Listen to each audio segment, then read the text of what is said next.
Hello and welcome to the opening race of this 2021 season. Here at Daytona, we're going to start off with the duels. A lot of information to get through at the start here with qualifying.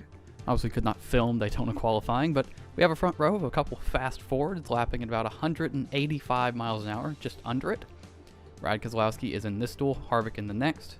And you can look at the qualifying order, find your favorite driver on the left side there. We're going to come around here and they're going to take the green momentarily at this Daytona night race on a Thursday night. See one car pulling off in the back there, Garrett Smithley. And the dual starting lineup on the left there, as Brad Keselowski leads them down. We see smoke trailing out of the 53 car in the back. He will have to go to a backup car, and that'll be an unfortunate end to the duel for Garrett Smithley. See him there.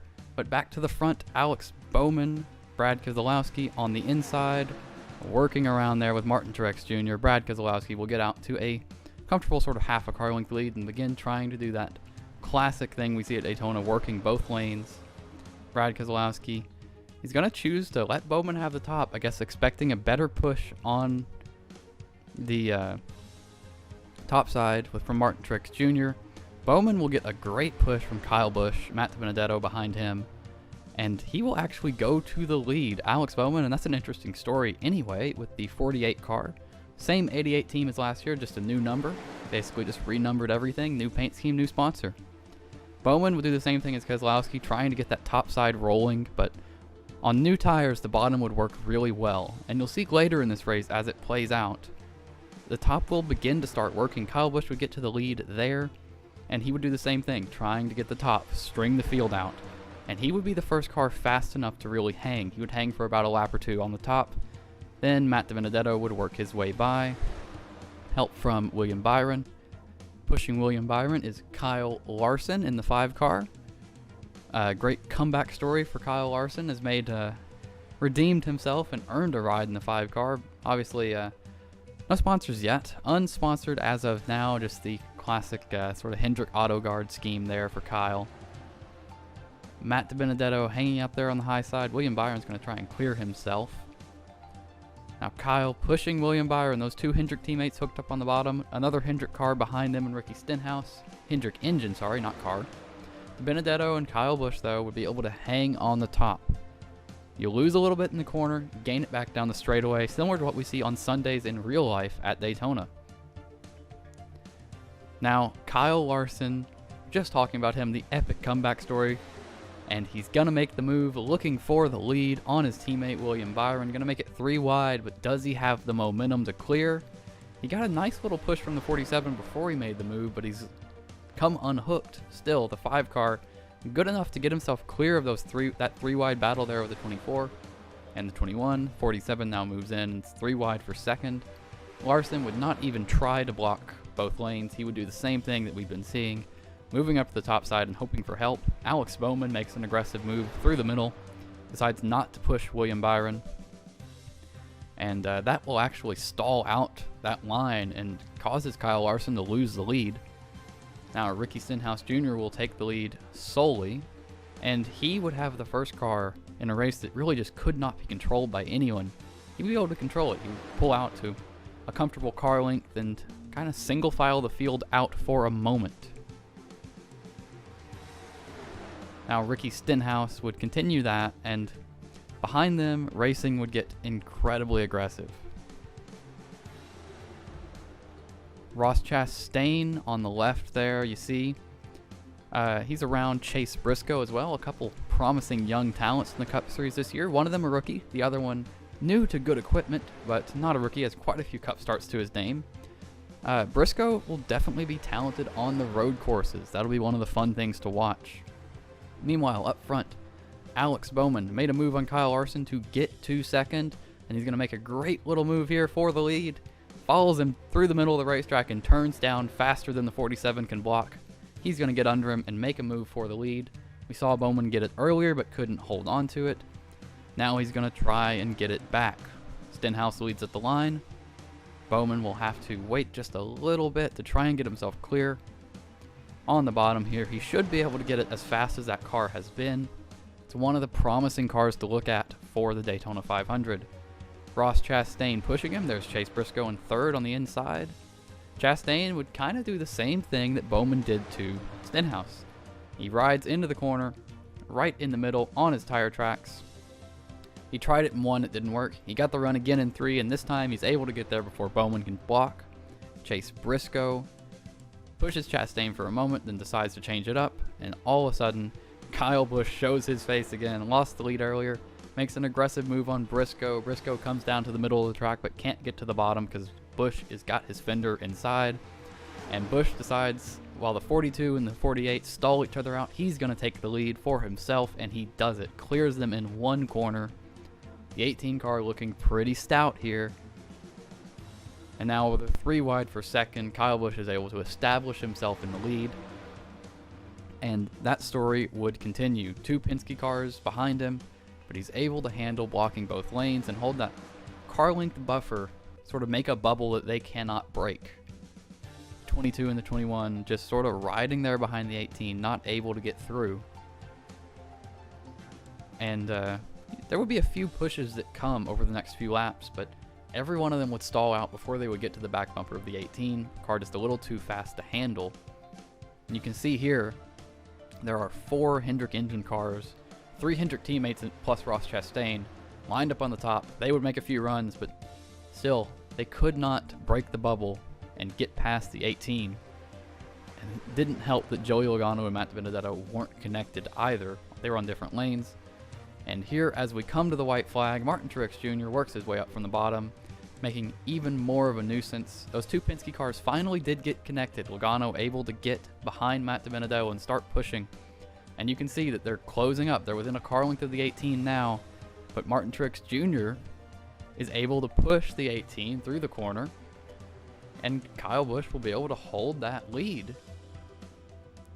And as we come to the checkered flag, it's undoubtedly Kyle Busch, taking his 4th Daytona Duel victory and improving his starting position to 3rd for the Daytona 500.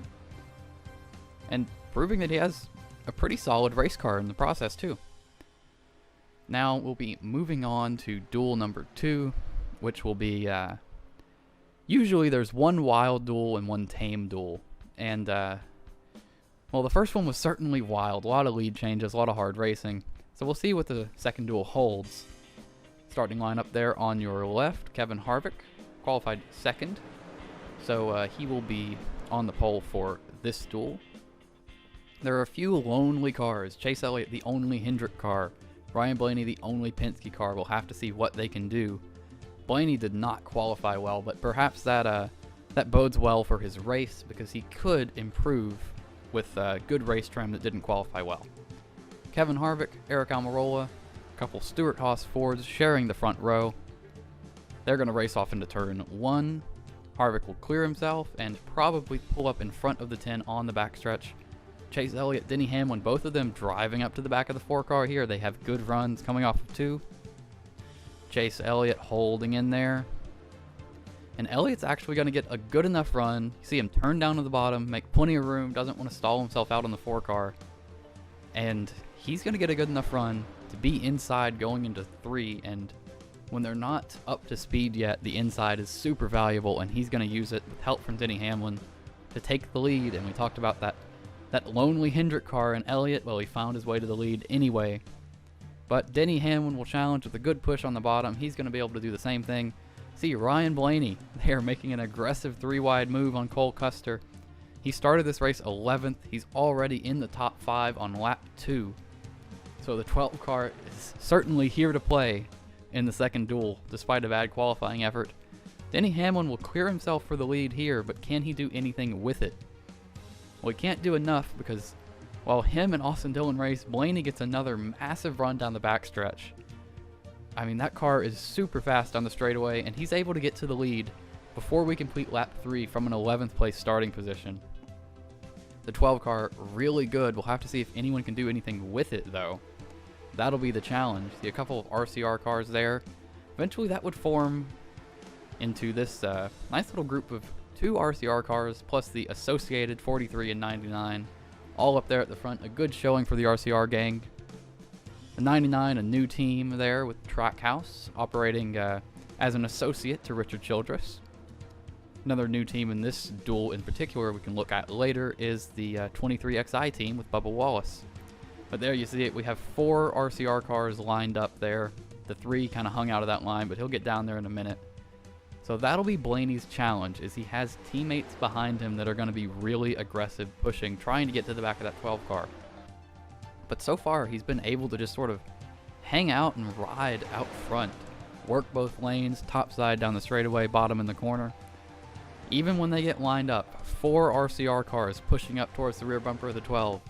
You see Dylan get to the 12 car, but instead of making a run, all he's doing is pushing. You can't close the gap and make a pass. And it ends up just stalling out the RCR guys, and they fall back, and Blaney continues to lead. Eventually, things get a little bit mixed up, and we have sort of a 3-car breakaway because of just some checkups. And still, Blaney, even with that big lead over those 2 guys behind him, when he falls back, they just start pushing him, and they cannot pass him. So it's making it really interesting for Ryan Blaney, who has a good car, plus just the benefits of difficulty to pass. And looking here, we can see the 99 and the 23, both new teams racing up front side by side. 23 with Dr. Pepper sponsorship, Daniel Suarez carrying some of his old sponsors. But good to see Bubba Wallace and the 23 also up front. We'll see how that team does this year. Sort of, people are setting high expectations. We'll see if they can meet them. Obviously, a lot of JGR resources, too. But not much to talk about in Duel 2. Here we are, coming to the white flag. Ryan Blaney still leading. This is his 15th lap led. Assuming he wins the race, it will be his 16th lap led of 18 laps. Starting from... He passed a good 60% of the field in 3 laps. The car is just really good. A couple guys jockeying in the back. Chase Elliott's driven from about 16th to... he's going to end up about 5th at the end. Ryan Blaney wins his 2nd Daytona Duel victory, and proving that he also has quite the dominant race car. But with the 12 team, it's hard to take that for much because they tend to have really good cars on the plate tracks and fail to perform.